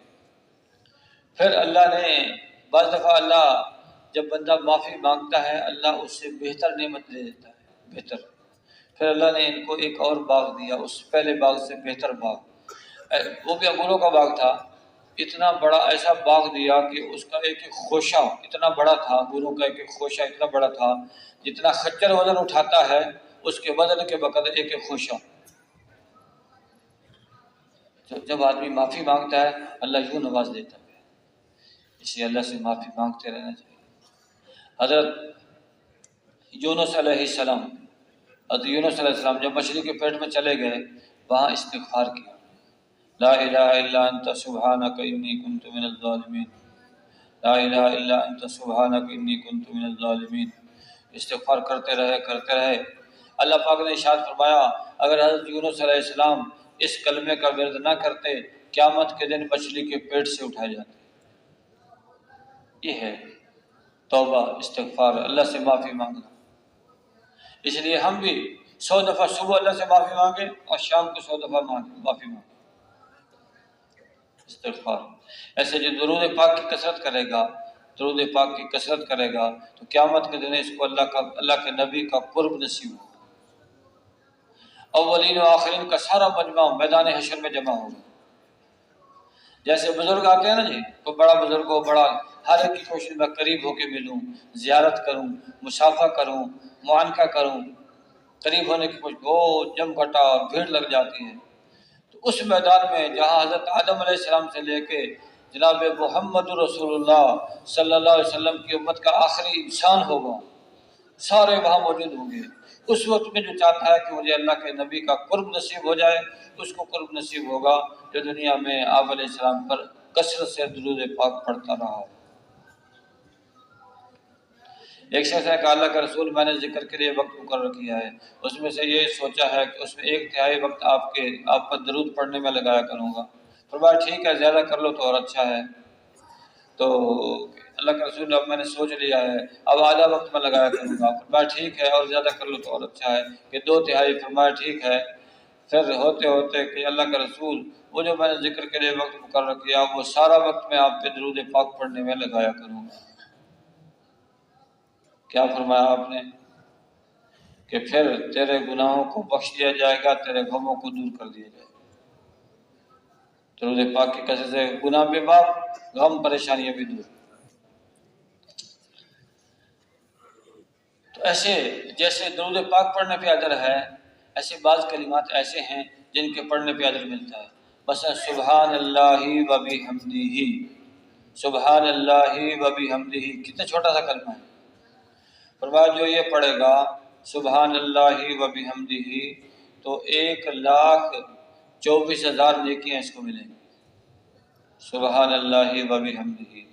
صحابہ نے پوچھا اللہ کے رسول پھر تو کوئی بھی ہلاک نہیں ہوگا، پھر تو کوئی بھی ہلاک نہیں ہوگا گناہوں کی وجہ سے؟ فرمایا نہیں، جب قیامت کا دن آئے گا تو نیکیاں چلی جائیں گی نعمتوں کے مقابلے میں، پھر انسان خالی ہاتھ رہ جائے گا، پھر بخشش ہوگی اللہ کے فضل سے، اللہ اپنے فضل سے بخشش کرے گا۔ اس لیے اللہ کا ذکر بھی کثرت سے کرتے ہیں، اللہ کا ذکر۔ جب یہ ذمہ دار زمین کاشت کرتا ہے، اس میں فصل کو لگاتا ہے، ہر پودا ذکر کرتا ہے، ہر پودا ذکر کرتا ہے۔ 1 ایکڑ میں کتنے پودے گندم کے ہوں گے اور 10 ایکڑ میں کتنے ہوں گے، تو ہر پودا ذکر کرے گا، اس کا ثواب اس ذمہ دار کو ملے گا۔ اور ذمہ دارے میں جب جو فصل خراب ہو گئی، چوہوں نے خراب کر دی یا گیدڑوں نے خراب کر دی یا اور کوئی جانور آ کے فصل خراب کر دی، نقصان ہو گیا، تو اس پر صدقے کا ثواب ملے گا، صدقے کا ثواب۔ اللہ کی رحمت تو بخشش کے لیے بہانے ڈھونڈتی ہے، بخشش کے لیے بہانے ڈھونڈتی ہے۔ اس لیے اللہ کی رحمت سے نا امید نہیں ہونا چاہیے، اور امید رہے، جتنے بھی گناہ کر لے لیکن اللہ سے معافی مانگ لے گا، اللہ گناہوں کو معاف کر دے گا، اللہ گناہوں کو معاف کرنے والا ہے۔ پکڑنے پہ آئے تو چھوٹے سے گناہ پہ پکڑ لے، بخشنے پہ آئے تو بڑے بڑے گناہوں کو معاف کر دے۔ اس سے کوئی پوچھنے والا نہیں ہے، پکڑنے والے کو کیوں پکڑا اور بخشنے والے کو کیوں بخشا۔ وہ اللہ ہے، ہر چیز پر قادر ہے، اس کی قدرت ہر چیز پر حاوی ہے۔ جو اللہ کی مخلوق کے ساتھ اچھا سلوک کرتا ہے، اللہ اس سے راضی ہوتا ہے، اللہ اس سے خوش ہوتا ہے۔ اس لیے لوگوں کے ساتھ عفو و درگزر کا معاملہ کرنا، جو لوگوں کو معاف کرے گا، قیامت کے دن اللہ اس کو معاف کر دے گا۔ اور فرمایا جس کو اللہ کے نبی نے ارشاد فرمایا، جس کو اللہ نے امت کا والی بنایا ہے، لوگوں کا والی بنایا ہے، اور وہ سختی کرے ان کے اوپر، اے اللہ تو اس کے ساتھ بھی سختی کا معاملہ کر۔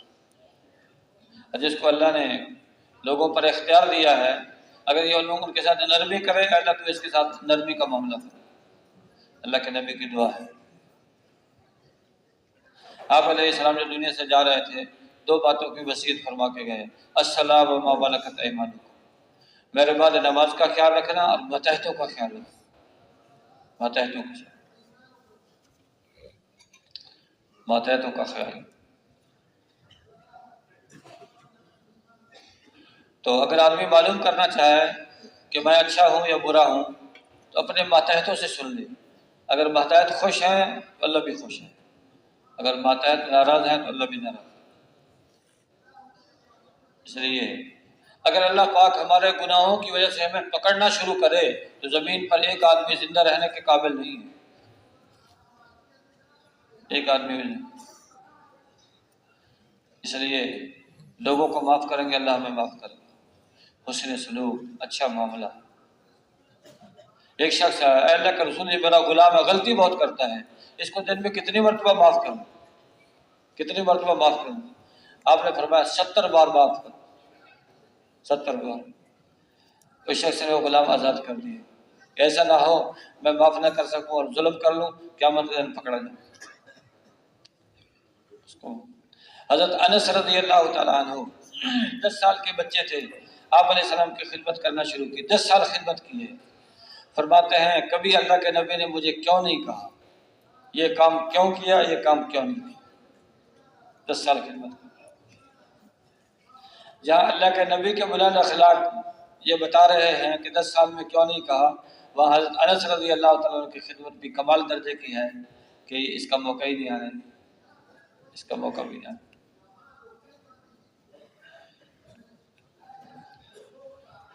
تو لوگوں کے ساتھ حسن، وقولوا للناس حسنا، لوگوں سے اچھی بات کریں، نہ زبان سے کسی کا دل دکھائیں، نہ ہاتھ سے کسی کا دل دکھائیں۔ جو آدمی اپنے مسلمان بھائی کی مدد کرے گا، اللہ اس کی مدد کرے گا۔ جو یہ چاہتا ہے کہ اللہ کی مدد میرے ساتھ ہو جائے، وہ اپنے بھائی کی مدد کرے، دیکھے کہ اس کو کہاں مدد کی ضرورت ہے، تو اللہ کی مدد اس کے ساتھ ہوگی۔ کیسا آسان طریقہ ہے، آسان معاملہ ہے۔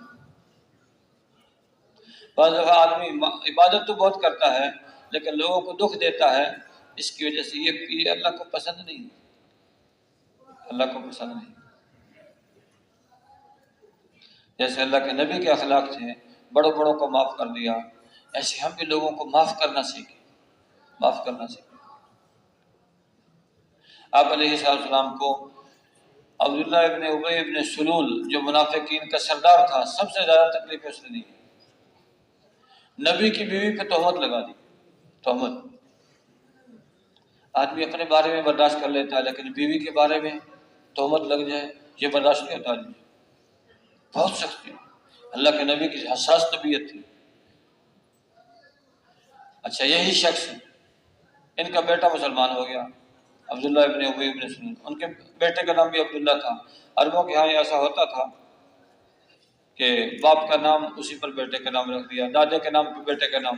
تو عبداللہ ابن ابی ابن سلول، باپ کا نام بھی عبداللہ، بیٹے کا نام بھی عبداللہ، تو ان کا بیٹا جو ہے وہ عبداللہ مسلمان ہو گیا، اللہ کے نبی کا پکا صحابی بن گیا۔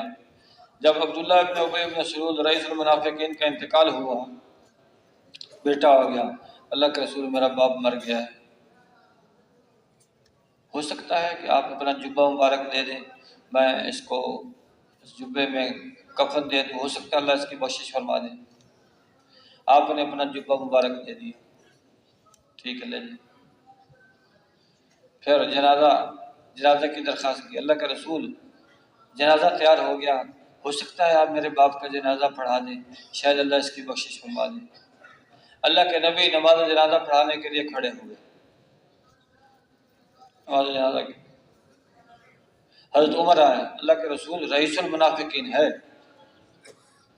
کتنی تکلیفیں دی ہیں، آپ اس کا جنازہ نہ پڑھیں۔ آپ نے ارشاد فرمایا، عمر، اللہ نے مجھے اس کا نماز جنازہ پڑھانے سے منع نہیں کیا، اس لیے میں نماز جنازہ پڑھاؤں گا۔ پڑھا دی، نماز جنازہ پڑھا۔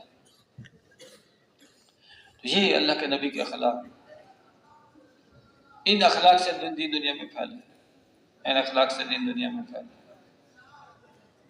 مکے والوں نے اسلام قبول نہیں کیا اس وقت تک جب تک اللہ کے نبی کے اخلاق نہیں دیکھ لیے۔ یعنی آپ علیہ السلام 13 سال مکے میں رہے اور دعوت دیتے رہے، ان کو تکلیفیں پہنچائی انہوں نے۔ پھر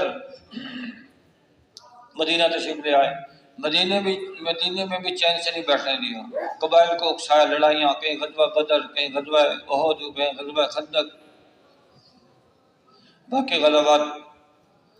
تو اب 20 سال کے بعد سن 8 ہجری میں فاتحانہ اللہ کے نبی داخل ہوئے، فاتحانہ داخل ہوئے۔ اب 20 سال کے ظالم ہیں مکے والے، 20 سال ظلم کیا ہے، اب جمع ہو گئے۔ اللہ کے نبی نے فرمایا تم نے فلاں موقع پہ یہ ظلم کیا، فلاں موقع پہ یہ ظلم، اب تم بتاؤ تمہارے ساتھ کیا کریں۔ کہنے لگے آپ کریم ہیں، کریم باپ کے بیٹے ہیں، یعنی معاف کر دیں۔ اللہ کے نبی نے فرمایا ٹھیک ہے، جو ابو سفیان کے گھر میں داخل ہو جائے گا اس کو معافی، جو بیت اللہ میں آ جائے گا اس کو معافی، جو اپنے گھر کا دروازہ بند کر لے گا اس کو بھی معافی۔ اس پہ پھر مکے والے اسلام میں داخل۔ ہندا جیسی سخت دل عورت، ہندا جس نے حضرت حمزہ رضی اللہ عنہ کا کلیجہ چبایا تھا، جب ان کے خاوند ابو سفیان مسلمان ہوئے تو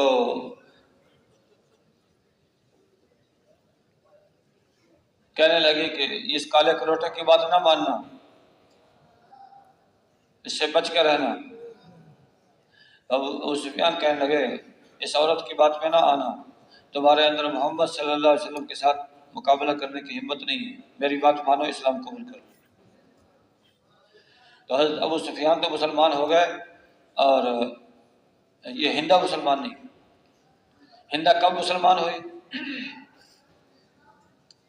جب مسلمان فاتحانہ مکے میں داخل ہوئے۔ یہ مشہور تھا کہ جب کوئی قوم فاتحانہ داخل ہوتی ہے بڑا ادھم مچاتی ہے اور لوگوں کو ذلیل کرتی ہے اور اپنے بدلے لیتی ہے۔ اب ہندا بڑی خائف تھی کہ آج پتہ نہیں مسلمان کیا کریں گے مکے والوں کے ساتھ۔ اچھا رات ہو گئی، کچھ بھی نہیں ہوا، کوئی شور نہیں ہے، کہیں ظلم زیادتی کی آواز نہیں ہے۔ تھوڑی سی باہر نکلی، باہر دیکھا تو کوئی سناٹا ہے، کوئی کچھ نہیں ہے۔ پھر تھوڑا سا چلتی چلتی بیت اللہ میں آئی، بیت اللہ میں آ کے دیکھا کوئی قیام میں ہے صحابہ میں سے، کوئی رکوع میں ہے اور کوئی سجدے میں ہے، کوئی دعائیں مانگ رہا ہے۔ تو اللہ کے سامنے رونا، گڑ گڑانا، بس دل پسیج گیا، دل پسیج گیا۔ یہ اہل حق ہیں، اہل حق ہیں، اس پر مسلمان ہوئے، اس پر مسلمان ہو گئے۔ ایسوں کے دل کو اللہ نے بدل دیا۔ ایک دفعہ اللہ کے نبی عورتوں سے بیعت لے رہے تھے کہ ہم زنا نہیں کریں گی، چوری نہیں کریں گی، اللہ کے ساتھ کسی کو شریک نہیں ٹھہرائیں گی۔ تو ہندہ کھڑی ہو گئی کہ اے اللہ کے رسول، کہیں شریک عورت بھی چوری کرتی ہے؟ یہ چھپ کے آئی تھی عورتوں میں، کہ ایسا نہ ہو کہ مجھے قتل نہ کر دے، چھپ کے عورتوں میں آ کے بیٹھ گئی۔ جب اللہ کے نبی کی بات کا جواب دیا، اللہ کے نبی نے پہچان لیا کیا ہندہ ہے؟ کہ حضور ہاں میں ہندہ ہوں۔ ان کا اسلام بھی قبول کر لیا۔ وحشی جس نے حضرت حمزہ رضی اللہ عنہ کو شہید کیا تھا غزوہ احد کے موقع پر، تو جب یہ وحشی مسلمان ہو گئے، اللہ کے نبی نے پوچھا وحشی یہ بتا تم نے میرے چچا کو کیسے قتل کیا تھا؟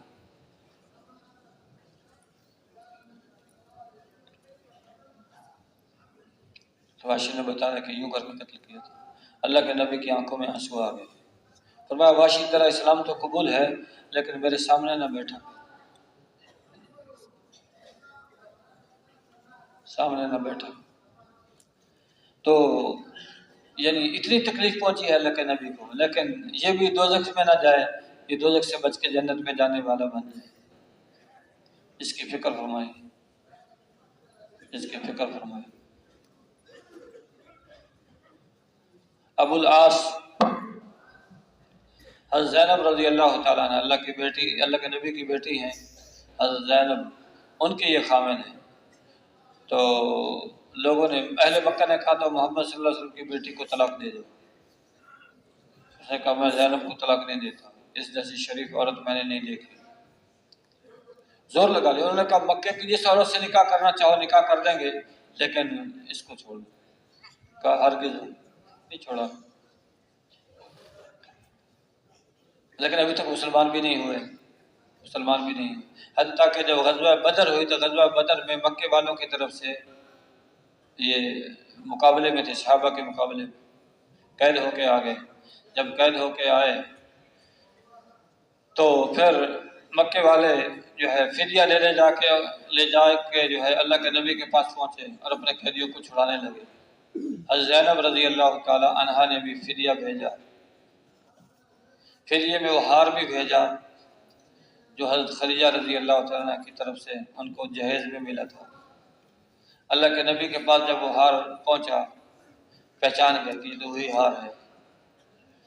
اللہ کے نبی کی آنکھوں میں آنسو آ گئے۔ صحابہ سے فرمایا تمہیں معلوم ہے اس شخص کا میرے ساتھ کیا تعلق ہے؟ اگر اس کو یوں ہی معاف کر دیں، یہ ہار واپس کر دیا جائے، یہ ہار واپس کر دیا جائے۔ صحابہ کی گردنیں جھک گئی۔ اللہ کے رسول جیسے آپ چاہیں، جیسے آپ چاہیں۔ یوں معاف کیا ان کو، معاف۔ تو اس سے ان کے دل پھر نرم ہوتے چلے گئے، اسلام قبول کیا، بعد میں پھر مسلمان ہو گئے۔ حضرت ابو العاص، ایسے چچا عباس، وہ بھی مکے والوں کی طرف سے مقابلے میں تھے، وہ بھی قید ہو کے آئے۔ رات کو چونکہ مشقیں کس کے باندھی ہوئی تھی مسلمانوں نے، تو کرانے کی آواز آ رہی تھی، چچا کی کرانے کی آواز۔ اللہ کے نبی کو ساری رات نیند نہیں ہے۔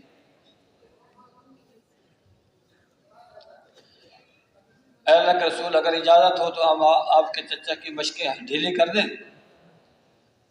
فرمایا نہیں، سارے قیدیوں کی مشقیں ڈھیلی کر دیں، ان کی مشقیں ڈھیلی کر دیں۔ یہ اخلاق ہے اللہ کے نبی سے، ان اخلاق سے دین دنیا میں پھیلا ہے، ان اخلاق سے۔ اگر ہم چاہتے ہیں اللہ کا دین دنیا میں پھیل جائے تو جب نبی والی محنت کر رہے ہیں تو نبی والے اخلاق بھی اختیار کرنے پڑیں، نبی والے اخلاق۔ جیسے حضرت یوسف علیہ السلام نے اپنے بھائیوں کو معاف کیا تھا، ایسے معاف کرنا۔ حضرت یوسف علیہ السلام 7 سال کی عمر ہے، بھائیوں نے باپ سے ہیلا کر کے ان کو لے گئے جنگل میں، اور جنگل میں پہنچ کے وہاں ان کو قتل کرنے کا ارادہ کیا۔ پھر آپس میں کہنے لگے چلو قتل کا گناہ نہیں لیتے، اندھے کنویں میں ڈال دیتے، بچ گیا مر گیا۔ کنویں میں ڈالا، قافلے والے آئے، راستہ بھول گئے، کنویں میں پانی لینے کے لیے ڈول ڈالا، حضرت یوسف علیہ السلام ڈول میں بیٹھ کے اوپر آ گئے۔ تو ان کو لے کے چلے گئے کہ چلو اس کو غلام بنا کے بیچیں گے۔ مصر کے بازار میں جا کے غلام بنا کے بیچ دیا۔ عزیز مصر کے گھر چلے گئے تو وہاں سے جیل میں آ گئے۔ جیل والوں کو اللہ کے نبی حضرت یوسف علیہ السلام نے دعوت دی، جیل والوں کو دعوت دی۔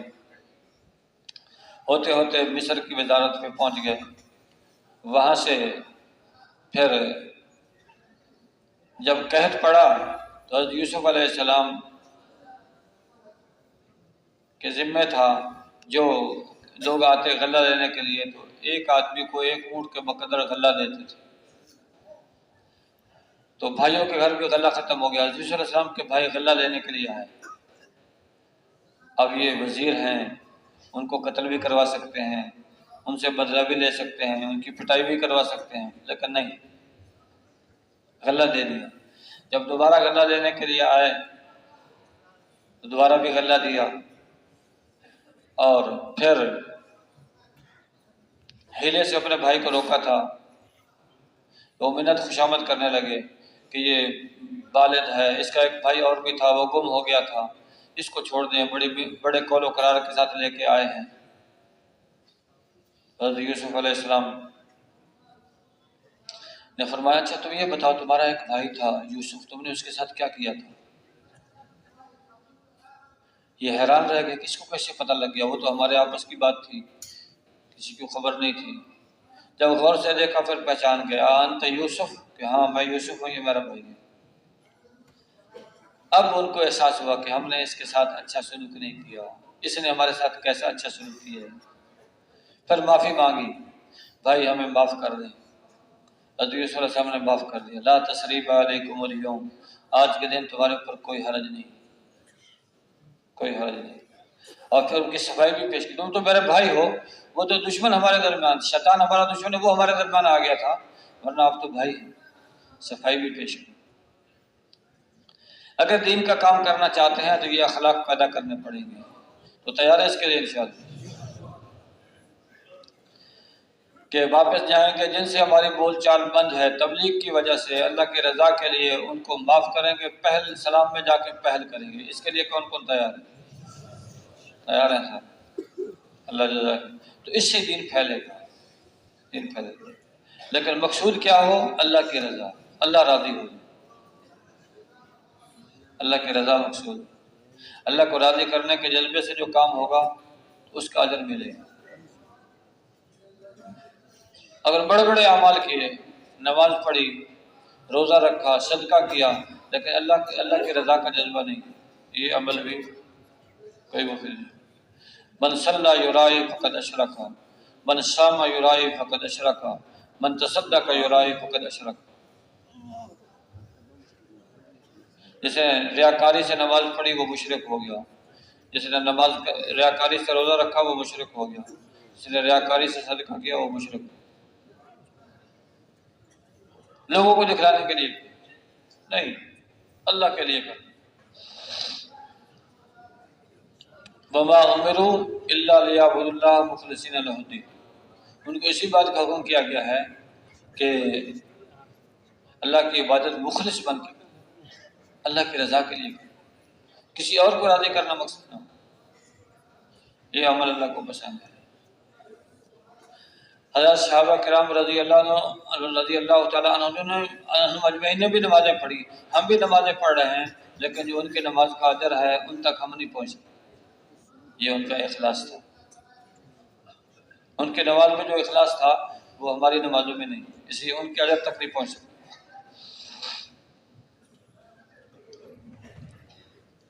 تو اب ساری امت میں پورا دین زندہ ہو جائے، صفات زندہ ہو جائیں، رذائل نکل جائیں، اس کے لیے وہی محنت ہے جو سارے نبیوں نے کی۔ محنت کا طریقہ سارے نبیوں کا ایک ہے، دعوت سے دین دنیا میں پھیلا ہے، اور دعوت سے دین دنیا میں پھیلے گا، اور دعوت کا کام اللہ نے ہمارے ذمہ لگایا ہے۔ یہی دعوت ہی تو تھی جس کی وجہ سے اللہ کے نبی کو مکے میں تکلیفیں دی گئی ہیں، مکے میں تکلیفیں دی گئی، اور شعب ابی طالب میں 3 سال کے لیے بند کیا ہے، اور مکے کے لوگ جمع ہو کے آ گئے آپ کے چچا ابو طالب کے پاس۔ ابو طالب، یہ تمہارا بھتیجا ہمارے بتوں کو برا کہتا ہے، ہمارے بڑوں کو کی شان میں گستاخی کرتا ہے، آپ ان کو منع کر لیں، ہمارے سے برداشت نہیں ہوتا۔ ابو طالب چونکہ سردار تھے، سمجھا بجھا کے بھیج دیا۔ ان کا خیال تھا کہ آپ علیہ السلام کو اتنی بات کافی ہو جائے گی، چچا سے بات کر لی ہم نے، اب آپ رک جائیں گے، بعد آ جائیں گے۔ لیکن آپ علیہ السلام تو مامور من اللہ تھے، اللہ کی طرف سے حکم تھا، اپنا کام کرتے رہے، دعوت دیتے رہے۔ پھر غصے میں بھر کے آ گئے، ابو طالب، یہ تمہارا بھتیجا ابھی تک باز نہیں آیا، یہ ہمارے بتوں کو برا کہتا ہے اور ہمارے بڑوں کی تکفیر کرتا ہے، ان کو کافر بتلاتا ہے، یہ ہمارے سے برداشت نہیں ہوتا، اب ہم تیرے سے بھی لڑیں گے، اس سے بھی لڑیں گے۔ جن جھلا کے اٹھ کے چلے گئے۔ چچا نے بلایا، محمد میرے اوپر اتنا بوجھ نہ ڈالو کہ میں برداشت نہ کر سکوں۔ آپ سمجھے کہ چچا جو ہے قوم سے ڈر گئے ہیں اور میری مدد سے ہاتھ کھینچنا چاہتے ہیں۔ آپ نے دردوک بات کی، چچا اگر یہ لوگ میرے ایک ہاتھ پہ سورج بھی لا کے رکھ دیں اور دوسرے پہ چاند بھی لا کے رکھ دیں، پھر بھی میں اپنے کام سے باز نہیں آؤں گا۔ اتنی بات کہی، آپ کی آنکھوں میں آنسو آ گئے، آپ تشریف لے گئے۔ چچا پیچھے سے گئے، بھتیجے ٹھیک ہے، میری مدد آپ کے ساتھ ہے، آپ کرتے رہیں جو کرنا ہے، میں آپ کی مدد کروں۔ پھر آخری دم تک مدد کیا۔ ایک دفعہ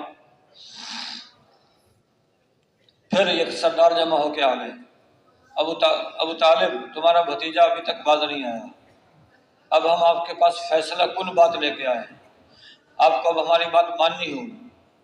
یہ ہم ایک جوان لے کے آئے ہیں، آپ کو پتہ ہے عربوں کا بہترین جوان ہے، عمارہ بن ولید، اس کو تم اپنے پاس رکھ لو اور محمد کو ہمارے حوالے کر دو۔ ابو طالب نے کہا سبحان اللہ، یہ کہاں کا انصاف ہے، تم میرے بیٹے کو لے جا کے قتل کرو اور میں تمہارے بیٹے کو کھلاؤں پلاؤں بڑا کروں، یہ کہاں کا انصاف ہے، جاؤ تمہارے سے جو ہوتا ہے کرو، میں محمد کو تمہارے حوالے کرنے والا نہیں حوالے کی۔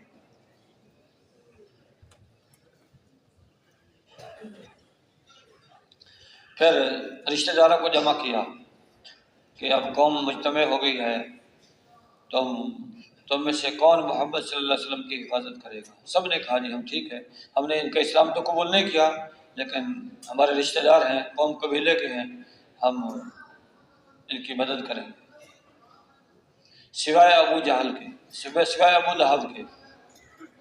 ابو لہب نے کھل کے مخالفت کی اسی وقت سے، لیکن باقیوں نے حفاظت کی، آپ کا ساتھ دیا۔ تو اس طرح دین دنیا میں پھیلا ہے، آپ علیہ السلام کی قربانیوں سے، دعوت سے۔ کبھی مکے کے بازاروں میں جا رہے ہیں، جا کے دعوت دے رہے ہیں، اور کبھی ایک سے جا کے مل رہے ہیں، اے عتبہ کلمہ پڑھ لے، اے شیبہ کلمہ پڑھ لے۔ تو یوں فکر مند ہیں اور آپ پریشان ہیں، غمگین ہیں، امت کے غم میں اللہ کے نبی کے سینے سے ایسے آواز آتی تھی جیسے چکی کے چلنے کی آواز ہوتی ہے یا ہڈیا کے ابلنے کی آواز ہوتی ہے، کیسے میرا ایک امتی دوزخ سے بچ کے جنت میں جانے والا بن جائے۔ اللہ کے نبی نے محنت کی ہے اور محنت کر کے امت کے سامنے ایک نمونہ رکھ دیا ہے، اس طرح سے محنت ہوگی تو اسلام پھیلے گا۔ آپ علیہ السلام نے اپنی ساری زندگی اسی میں لگائی ہے۔ اعلان نبوت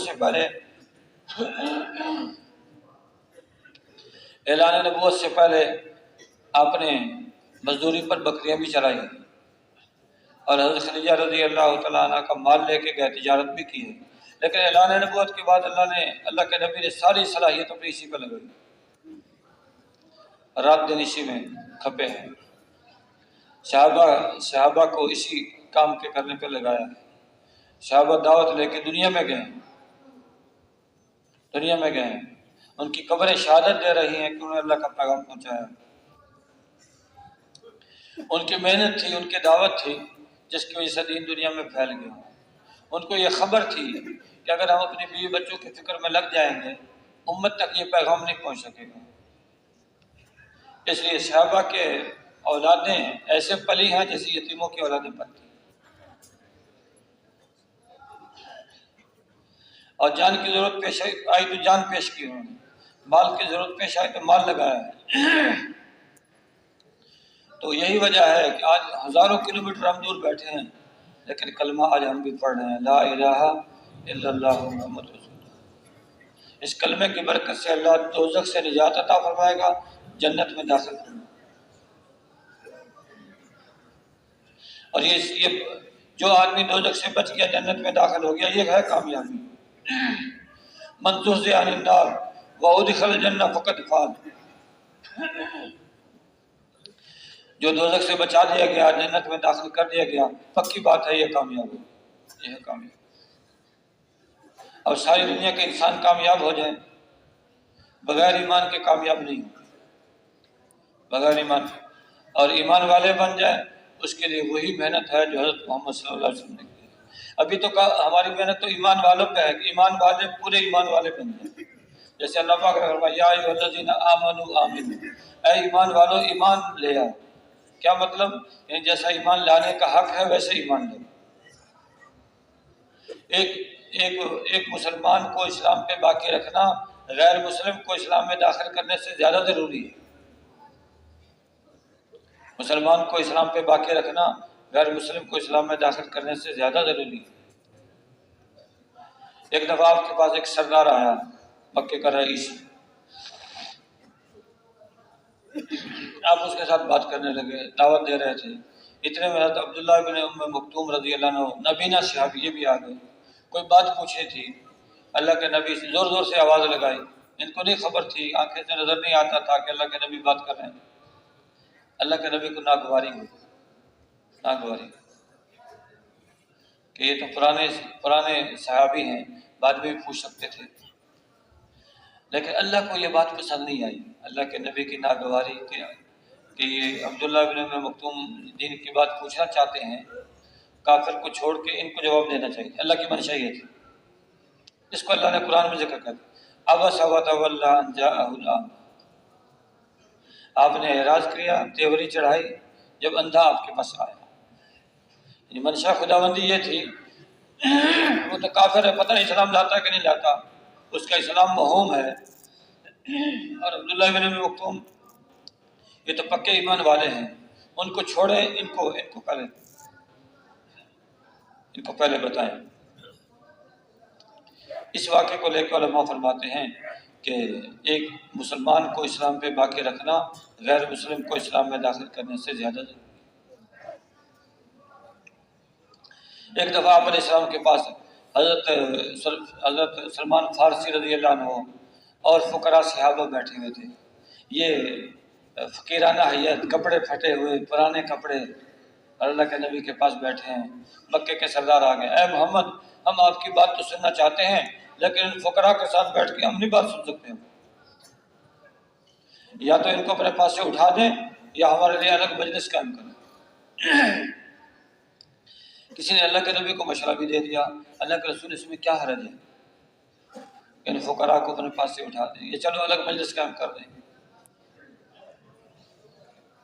اللہ نے قرآن کی آیت اتار دی، وَاصْبِرْ نَفْسَكَ مَعَ الَّذِينَ يَدْعُونَ رَبَّهُمْ بِالْغَدَاةِ وَالْعَشِيِّ، آپ اپنے آپ کو روکے رکھیں، آپ اپنے آپ کو ان لوگوں کے ساتھ روکے رکھیں جو صبح و شام اللہ کے رب کی پاکی بیان کرتے ہیں۔ یعنی نہ تو ان کو اپنے پاس سے اٹھائیں اور نہ ان کے لیے الگ مجلس قائم کریں۔ اگر ان کو اپنے پاس سے اٹھاتے ان کی حوصلہ شکنی تھی، اور ان کے لیے الگ مجلس قائم کرتے اس کے لیے بھی حوصلہ شکنی۔ فرمایا تم نے بیٹھ کے انہی کے ساتھ بات سننی تو سنو، نہیں سننی تو جاؤ، کوئی ضرورت نہیں۔ اور اللہ پاک نے فرما دیا انہی کے ساتھ مشورہ کر کے چلیں، انہی فقراء کے ساتھ۔ اللہ کے نبی چلتے رہے، اللہ نے اسلام کو پھیلا دیا۔ آج بھی بھائیو دین پھیلے گا 90 مہینے سے، اس محنت کی ذمہ داری ہم میں سے ہر ایک پر ہے۔ ہر تاجر، ہر زارع، ہر چھوٹا، ہر بڑا آپ علیہ السلام کی محنت کا ذمہ دار ہے۔ آج تک اس ذمہ داری کو پورا ادا نہیں کیا، یہ ہماری تقصیر ہے، کمی ہے، غلطی ہے، اس پہ توبہ استغفار کریں گے۔ آج کے بعد محنت میں کمی نہیں کریں گے، جب تک جئیں گے محنت کرتے رہیں گے۔ ہمارا مقصد یہ ہے پورے عالم میں پورا دین پھیل جائے، اللہ کے احکامات زندہ ہو جائیں، نبی کے طریقے زندہ ہو جائیں، یہ چاہتے ہیں۔ اس کے لیے نبوی طریقے پر محنت ہے۔ اس محنت پر، یہ محنت تبلیغ والوں نے ذمہ نہیں لگائی، اللہ نے ذمہ لگائی۔ اللہ پاک نے فرمایا تم بہترین امت ہو، لوگوں کی نفع رسانی کے لیے نکالے گئے ہو، اچھائی کا حکم کرتے ہو، برائی سے منع کرتے ہو، اللہ پر ایمان رکھتے ہو۔ دوسری جگہ ارشاد فرمایا اے محمد صلی اللہ علیہ وسلم اپنی امت کو بتا دیجئے قل ھذہ سبیلی، یہ ہے میرا راستہ، کہ میں لوگوں کو اللہ کی طرف بلاتا ہوں سمجھ بوجھ کے ساتھ۔ میرا بھی یہ راستہ ہے، میرے اتباع کرنے والوں کا یہ راستہ۔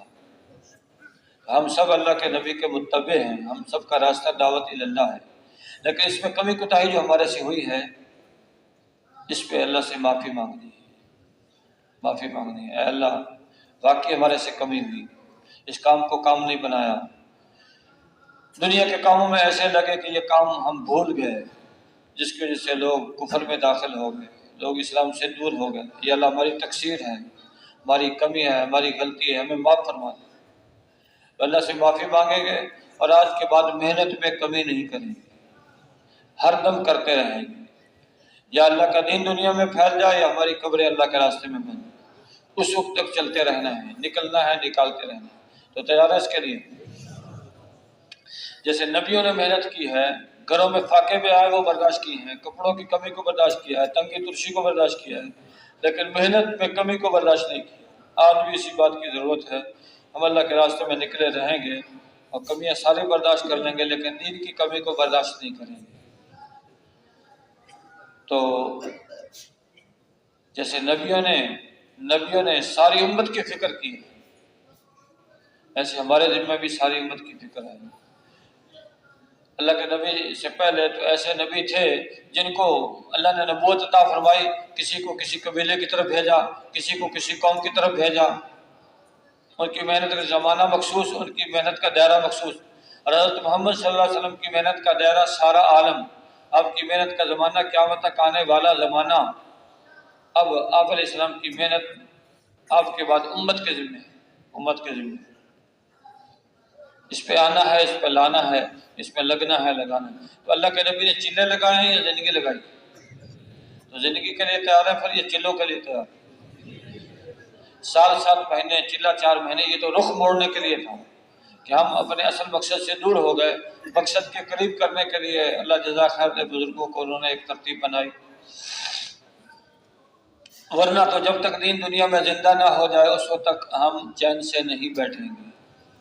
اس کے لیے کہا جاتا ہے کہ بھائی جو جس سطح قربانی کی، جس سطح پہ چل رہا ہے اس سے آگے بڑھنا شروع کریں۔